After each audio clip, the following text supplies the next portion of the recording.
Welcome back to Projecting the Jump podcast. We are a fantasy basketball podcast that dives deep into the margins. I'm Flyin J. That is Natron Clean. Clean. Yeah, Natron Clean, if you know what I mean. And we are here at the end of trade deadline day. It's really been a trade deadline week. It's been a bit wild. Natron, how are you feeling right now? Are you in vertigo? As people that know me, I will always say year in year out, this is the top 5 sports day of the year for me. Although, like you said, it's weird because it's been a top 5 sports week. It's been, I don't know, it's like the action, usually when it's that early, the actual trade deadline day is a dud, and it wasn't super exciting, but we had some action today. The Pacers gave up a pretty penny to get Zubats, but I kind of liked that deal. So let's start there, actually. Just what was your initial thought of the price they paid for Zubats, considering some of the other prices we've seen for interesting players? King's ransom. Yeah. I thought that was a wild payment. Yeah. The Clippers have quietly hit resets in a very interesting way, turning Harden into Garland and turning Zubats into that King's ransom. So, little golf clap for the Clippers. It just real life take. Yeah. I mean, I thought they really were just going to play out this year and then just blow it up and start over. Right. But they're kind of doing a little mini reset. It's a really smart play by that organization, and not buying into their little mini run they're on. Not buying into their own stuff. Yeah, no. Yeah. Exactly. All right, well, what are your initial thoughts? I have a diatribe I'm looking forward to getting through. But, I'll just say there was a lot of big names. Harden, AD, Garland, Zubats, we mentioned, JJJ, Vooch, Kuminga, finally. Yet at first glance, it did not lead to the add on all leagues, immediately run, don't walk, league winner that we crave as fantasy basketball players, which is kind of my initial takeaway. Absolutely. I couldn't agree more. We're talking about so many marginal ads here. And I think a lot of it was because there was a couple challenge trades. There was some of these trading good player to a team that's tanking, so good player going to worse situations. But I mean, I think sticking with some of the winners, just kind of sticking right in Los Angeles. Winners. That's Benedict Mathurin. Yes, good call. I think Benedict Mathurin was the overall winner of the trade deadline. He's kind of stepping into the ball usage king.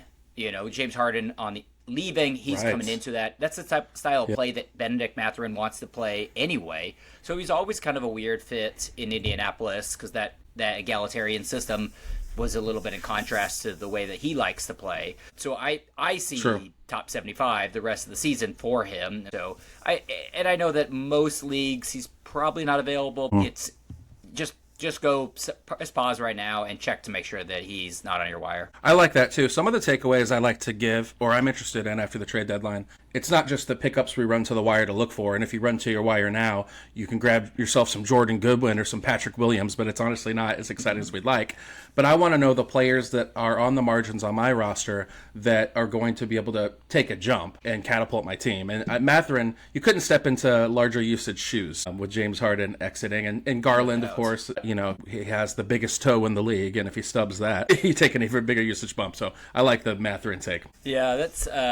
That was the one that's kind of stood out there. Like you said, the rest of them I think are all kind of these little marginal things. The other one I'm looking at pretty closely is Dosunmu, headed to Minnesota. Minnesota kind of spent the rest of their capital to trade for him. I mean, they traded 4 second-round picks, which is a lot for them. So I feel like it's like one of those things like somebody spending $200 on dinner for one person is not a big deal, and somebody else spending it is insane. And that was kind of them just blowing their entire paycheck on Dosunmu. Incredible that the Bulls, the talent that they've moved. Levine, DeRozan, Vooch, now Dosunmu, Kobe White, not a second first-round pick coming back, or a high pedigree prospect or anything like that. Just a bundle of second-round picks. They clearly have a second-round pick fetish over there in Chicago. For sure. That kind of seemed to be the theme of the trade deadline. There were so a many lot of second-round seconds. picks. They just got boom, boom, boom, boom, boom, and hardly any first, really. But Dosunmu, he's top 100 per game on the season. I think some of that is... I think that's a little misleading because his turnovers are low. But I do think that he's going to give it long runway. They really want to see what he has, and they really need his production, either as a starter or as a ball usage sixth man. So I think he's top 75. It's really reasonable for him the rest of the way. Yeah, at first glance, you don't think his usage probably won't jump, but his role solidifies, because in Chicago, anything anything really goes at this point. Man, let's touch on, this has been your boy in the past, so I want your take on Jaden Ivey, because it looks like they're ready to hand the keys over to him and just see what pumping high usage into Ivey looks like, because they had no other plan in Chicago. And I know you've been an Ivy guy in the past, and now we clear the way for my boy Dan S. Jenkins, which was already kind of starting to happen. So are you excited about Ivy? Do you think in a standard 12-team format he should be scooped? Well, so it's interesting. I was planning to circle back on this and actually ask you about this rotation. Was kind of my plan on all this. And it is, but it's interesting because they did so many swaps. So looking at their guard rotation right now, it's wild. And so I'm just going to read off their current guards on their roster, and you kind of tell me how you see this kind of fitting in, and then I'll kind of jump back in with Ivy. But so right now, their bold starter is Josh Giddey, who's out with a hamstring right now. We'll see how long that is. That one could linger. Sounds like a lingering hamstring. Yeah, but then outside of that, you have Jaden Ivey, like you mentioned. They also traded for Anthony Simons. Yeah. They also traded for Rob Dillingham, a former top 10 pick just a couple years ago. Yep. They still have Trey Jones on their roster, who's a very serviceable backup point guard. And they also just traded for Colin Sexton, who's sneakily only 1 year older than Kobe White. Yeah, interesting. Yeah, man. Goodness gracious. That's a mess. That is such a mess. So you think that maybe somehow I can synthesize that for the listener and for you somehow? Sure. Yeah, I'm looking just for like a sound bite. Like you tell me, buy, sell, like run. It's a complete mess. I think Jones is kind of the odd man out just because he's more of a veteran. I think they're looking to get glances at upside plays. Off the top of your head, do you recall Anthony Simons' contract situation? He's a free agent after the season, okay. Unrestricted. Dang. Oh, that's interesting. So, because that was kind of a piece is like, what do the Bulls control moving forward as far as, if they pump usage into a player like Simons and then he goes out and just gets more money on the market. I don't really think that is enticing. But I don't trust the Bulls team development. So it's really hard to know what they'll prioritize and what will inform that set of priorities. Yeah. I also forgot to mention they signed another dunk champion, Matt McChung. Yes, that was interesting. They were kind of like, hey, we don't want to be last in league pass rankings. We want to be second to last. That felt like just the most obvious, like, hey, wait, you should still come to the games. Yeah, please. Yeah, buy your daughter. I know you had already bought tickets for that one game a year, and maybe you could pick up a McClung jersey. No, that was blatant. Yeah, so, I mean, I guess my takeaway is they're looking at this, even though I like Ivy, I liked Anthony Simons when they traded for him. I think they're all going to kind of cut into each other's value, so I'm just monitoring it. I'm not picking up any of these guys. But I am going to be watching very closely these first 2 games after the deadline. That's a good way I think there's just going to be a lot of monitoring going on. I think, Jacques Londale, that could have been a quick stream tonight with a Okongwu out, and he was already starting for the Hawks at center tonight against the Jazz, and as of recording, he was doing damage against the Jazz tonight. So stuff like that. Vic Krejci is an interesting one. I think he could carve out a role in Portland as a potential streamer, but you don't need to figure that out now. That's another kind of wait and see what happens situation. For sure. Yeah. I think also that Atlanta one you just mentioned, that I think Okongwu was a low caliber winner of the deadline, just kind of locking in that 30 minutes the rest of the way. Are you hustling to pick up Kuminga just because they kind of need the super sub high volume, high usage, a 6-man, or are you wait and see there? So I've been up in the comments, of other podcasts, just kind of getting the temperature on how people are feeling, who the pickups are, and Kuminga's kind of a hot name. Some people feel like his role in Atlanta, I mean, it's going to be more solidified than if he was being coached by Steve Kerr. So I think that he has to be a winner just because Atlanta's going to give him a look. But, you have Ruchachet playing tonight, coming back tonight. He's kind of in and out of the lineup. Yeah, he's a speculative ad for me, but if your worst player on your roster is like Isaiah Collier or Pajemski in Golden State, I'm not dropping anyone like that for him. It just depends who your worst guy is. I totally agree. I think he's going to have a longer leash, which will mean some more accumulation of stats, but ultimately I don't think he's all that great, to be honest with you. Nate, this trade deadline is a great feather in the cap of trying a 14 or 16 team league. There's a lot of fun stuff moving around for those deep league boys. Yes, yeah. This is where it gets exciting. Yeah. Like 2 weeks ago, you kind of knew exactly what was going on, and now it's just like there's so many darts that can be thrown. Yeah, if we move on to, I think that the last big winner I had, which I think is kind of going to be covered most places, is Jalen Smith for Chicago. Yeah. Just because they don't have any other bigs. I mean, he was a bust in Phoenix. I mean, like, he was a top 10 pick out of the league in 2 years. He kind of sucks, though. He's no good. He's a bad real life player. Yes.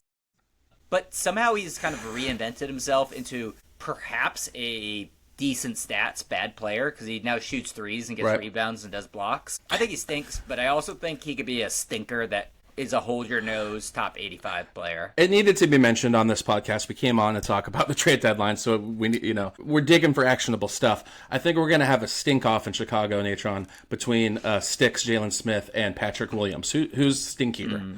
Because both of those guys are similar speculative stinky ads. Woo! Which, I got to tell you, that kind of brings me to my main takeaway, which is, as fantasy players, we love this stuff. We live for it. We froth for the deadline. I believe you've taken the deadline off in past years. I know I have. It's a holiday. It's a holiday, man. And like the thing is the trajectory of our fantasy seasons don't tend to change at the trade deadline. We all hope for that big prize to appear on the wire.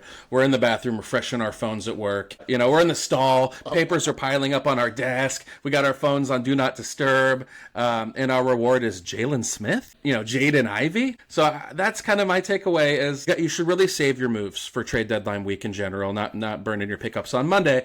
But I can remember one year when I picked up Andre Drummond. I think he was traded to the Nets, and I was like, yes, I got this big prize. And he was like my worst player. I probably held on too long because I wanted to prove that I had a deadline prize. So keep that in mind when assessing your team. Don't overvalue the player you grabbed at the deadline trying to look smart to your league mates. That was a great point. I'm not even going to call that a rant. That was just a great synopsis of this. Well, thank you. Yeah, I felt like it was a rant, but hopefully it was an actionable rant. That's why we're here, for actionable rants at PTJ. Actionable rant. Yeah, it's almost like an action film, but an action rant. The Actionable Ranch sounds like where you shoot old Western movies. I think I stayed there in an Airbnb once. I did stay at a Holiday Inn Express once. Any more winners before we touch on some losers, Natron? The last quick winner I got is just looking at the young guys in Washington. I think Washington really solidified what their goal is, and I think one takeaway I had was that they're setting themselves up to be really terrible this year. Yep. I mean, they want to have a top 3 pick, be truly terrible, but then do the fastest turnaround and be, they're aiming to be top 3 in the East. I don't think they're going to be, but to be really good next season. So I think to do that, they're going to need these young guys to develop, especially these young guards, to develop quickly. Yep. So I think they're going to give a few key guys really long runways to show themselves, and everybody else is going to just get shuffled in and out and stuff. And so I think, I'm looking at, those names that, we all know, the Bub Carringtons, Keyshawn's, Trey Johnsons, Bial Koulibaly's, looking at those guys kind of being pretty safe rest of the season, which is, I think, unique among the tanking teams a little bit. It is, yes. And just to be clear, A.J. Johnson was shipped to Dallas in that trade, but Trey Johnson, the rookie, remains. So that can be a little confusing. I appreciate them clarifying the last names on their roster. I mean, Oklahoma City could do this for us if they really wanted to. No doubt. I appreciate this, and I want to give a shout out to the Wizards for this reason. We have these atrocious franchises that just seem like they're aimless, and we're not sure how long they're going to do this. And then they throw seasons away to get the 5th overall pick and come away with Ace Bailey, Utah. Washington and Utah have been famous for this. And then these two teams decide, we're going to take some of these assets. And Washington in particular, they pushed in their chips for very distressed assets. Trae Young and Anthony Davis, I mean, the price that they paid to take a role on that while they're still developing Sarr and George and some of those guys. I think it's interesting. It's against the grain, and I commend them for being willing to not suck anymore. Yeah. It's, as a fan base, you can question whether it was the right swing, but they took a swing, and there's something really fun about that. Yeah, exactly. Yeah, so my losers, I think a lot of them are pretty obvious. I'm not gonna spend too much time on the big names like JJJ, which I think is sorry anybody that's rostering him. Nay, over under 2.5 games played this season for JJJ in Utah. I'll go over. I think he's gonna have I'll say 12. I think they're going to just handful. be rotating guys in and out. I think it's going to be a little nasty. I think really, actually, what I think they've shown us this blueprint on a take model, and I think that it's kind of this new blueprint, and I think it kind of tied into how you started the podcast talking about the pickups, was just the the Jazz, the Nets, the Grizzlies. They kind of are doing this type of tank where they play 11 guys 20 minutes. Right. So there's no ability for somebody to get a hot hand and accidentally lead them to victory. They're kind of just and it ends up mitigating everybody's fantasy value. So I think that was one of my takeaways, is that we're going to see this.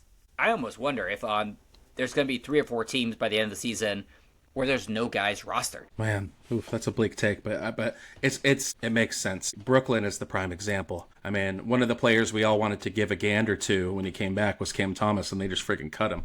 I like how the Bucks were like rumored to be in on Cam Thomas, like just to add to like Kuzma and freaking all these high usage vacuums. Oh wait, did they already sign him? I don't know. No, they haven't signed him as of recording time, but they were rumored to be after him, and then the Nets just cut him. When they couldn't work out a trade, which is always funny when you're pursuing a player that then the team disposes of. Yeah, that's a red flag. That maybe you should be doing a different course of action. Yeah, exactly. So, some Fallout boys. Let's touch on some of them. Yeah. So my biggest loser in all this is going to be corporate coffee. It's going to be, I would head over to steelbridgecoffee.com/PTJ. Get yourself a winner of the trade deadline. It's a really high quality premium coffee. Once again, that's steelbridgecoffee.com/PTJ. And hopefully you had some for trade deadline week if you were staying up. Waking up early, staying up late, refreshing for transactions. Just drinking coffee and you need bed. that Steelbridge for that. For sure. Keep that Thomas thermos right next to your bed. I thought, and I haven't seen this elsewhere, and I don't know if you've been seeing this too, it's the one that jumped out at me, and I thought the biggest loser of the trade deadline, and it's not because I don't like the fit long term. In fact, I don't dislike it. But for the rest of the season, Zubac in Indiana, I'm quite nervous about that. I think that mainly the way that the protections that they put on that first round pick that they sent out this year to the Clippers was top 4 protected, and then 10 through 30 protected, which is such a strange configuration, which makes me think that they're going to chase that top 4 really hard. And even if they do play him, I see Harden coming from a guy who was a perfect player to kind of show his value. Pick and roll ball, yeah. Yes, pick and roll. It's like just run into the hoop, just kind of getting easy buckets and rebounds. To now going to a more of a ball movement system in Indiana. Yeah, I don't like his value the rest of the season. Yeah, it makes sense. Measured take.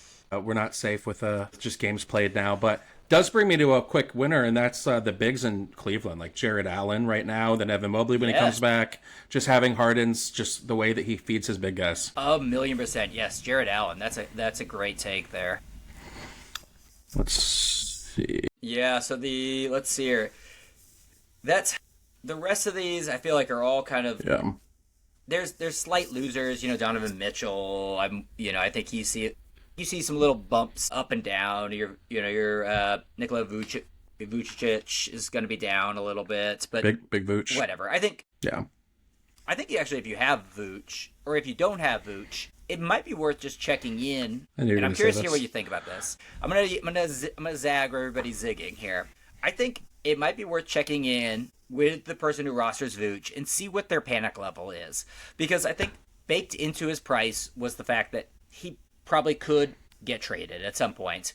And I think it's not the worst landing spot, really. I think they're going to be able to showcase some of his strengths are going to be a little bit better. And I think he's still going to get a fair chunk of minutes in that platoon with Queta. Well, that's my question, I think he's only going to see a 15-20 spot drop in value. That's bold, I would say. More than that. But this is my question, though, is can he play next to Queta, the Portuguese assassin? Because, if one can play at power forward, Queta in particular, and Vuc can play center, they can figure that out. I'm just wondering, it's not like there's a glutton of talent for bigs in Boston. So I actually, that's one thing I'm waiting to see how it shakes out before declaring that Queta's a huge loser. And he probably is a slight loser, but that's another one I have questions with. Now Vuc, I would think he would fall more into the 50 to 75 range, but we saw this work with Porzingis. It's a similar model in Boston. Maybe find out how panicked somebody is. I don't think that's a horrible idea. Actually, it's kind of a smart little take. Yeah, I feel like it's just with all of these things, with these trade deadlines, it's almost if you're able to have good conversations with people, you never know who's super high or super low on somebody, and you can kind of you can kind of buy the dip occasionally on some of these spots. There are definitely some dips to be bought, but that's so I guess that's the takeaway is think of the trade deadline creatively, not just going to the wire and thinking you'll find a league winner, but look for the angles where a team build has changed for somebody and maybe they don't value a player the same because a couple other players on their team were affected by trades. Look at the big picture in your league, both on your team, other teams in your league, and see how you can take advantage of some of the changes that are going to happen around the league. That was very well. Well, we're going to keep this short for y'all. We wanted to just give you something PTJ style after the trade deadline has concluded.